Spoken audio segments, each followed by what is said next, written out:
Nakaladkad na rin sina dating Senate President Cheese Escudero at dating Senador Nancy Binay sa anomalya sa flood control projects. Silang dalawa pati na rin si dating House Speaker Martin Romualdez ay inirekomenda ng NBI na sampahan ng reklamo.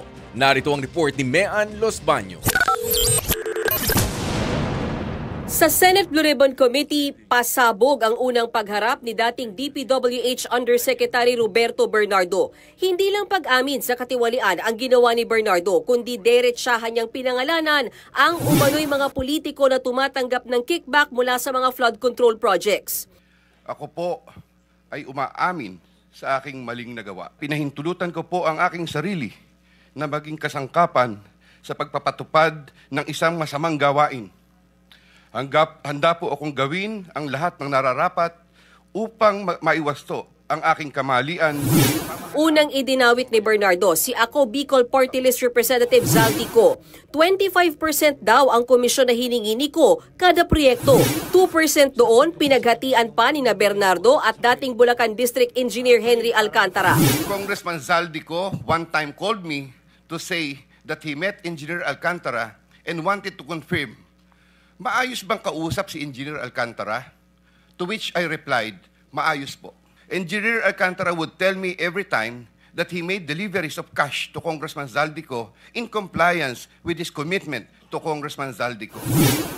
Sunod naman, si dating Senate President Cheese Escudero, idinawit sa pamamagitan ng kanyang malapit na kaibigan at umano'y campaign contributor na si Maynard Ngu. 20% daw ang usapan na kapalit ng pagpasok ng mga proyekto sa GAA.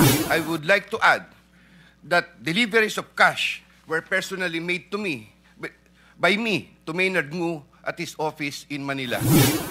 Kwento pa ni Bernardo noong 2023, sinabihan daw siya ni Ngu na makipagkita kay Escudero sa isang wine bar sa Taguig. He told me, alam ko naman ang galawan niyo dyan sa DPWH. Sabihin mo kay Sec magbaba sa akin. Also, the delivery of the 160 million for Senator Cheese referred to in paragraph 17 of my affidavit happened sometime in the first quarter of 2025. Hindi lang yan, binanggit din ang pangalan ni DepEd Yusek Trigev Olivar, dating tauhan ni dating Senator Bong Revilla. 15% na kickback naman daw ang usapan sa mga proyekto na umabot sa 2.85 billion pesos na para daw sa Executive Secretary. Kung kukumputin, aabot yan sa mahigit 427 million pesos. Sometime 2024, Yusek Olivar personally called me for a meeting to discuss about unprogrammed appropriations supposedly for the office of the Executive Secretary. Yusek Olivar told me that the commitment is 15%. In his words, Boss, 15 yan. Agad namang itinanggi ni Executive Secretary Lucas Bersamin na tumanggap siya. Habang si Revilla, diretsang humingi daw ng 25% na kapalit ng mga proyekto. Cash daw itong dineliver ni Bernardo kay Revilla. Senator Revilla will appreciate additional contributions for his senatorial re-election bid. Engineer Alcantara collected the 25% commitment, or about 125 million, which was turned over to me and then delivered to Senator Revilla in his house in Cavite.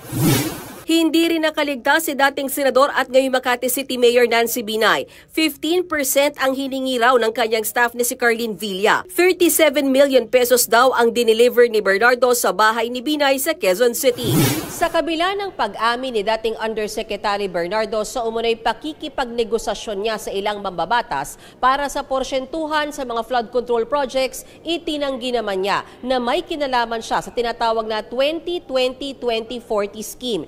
Yan daw yung hatian sa kickback ng ilang DPWH officials. Wala rin daw siyang alam kaugnay sa mga ghost projects. Ayon naman kay dating DPWH Assistant District Engineer Bryce Hernandez, maliit ang 15% na sinasabi ni Bernardo na kickback umano ng ilang senador.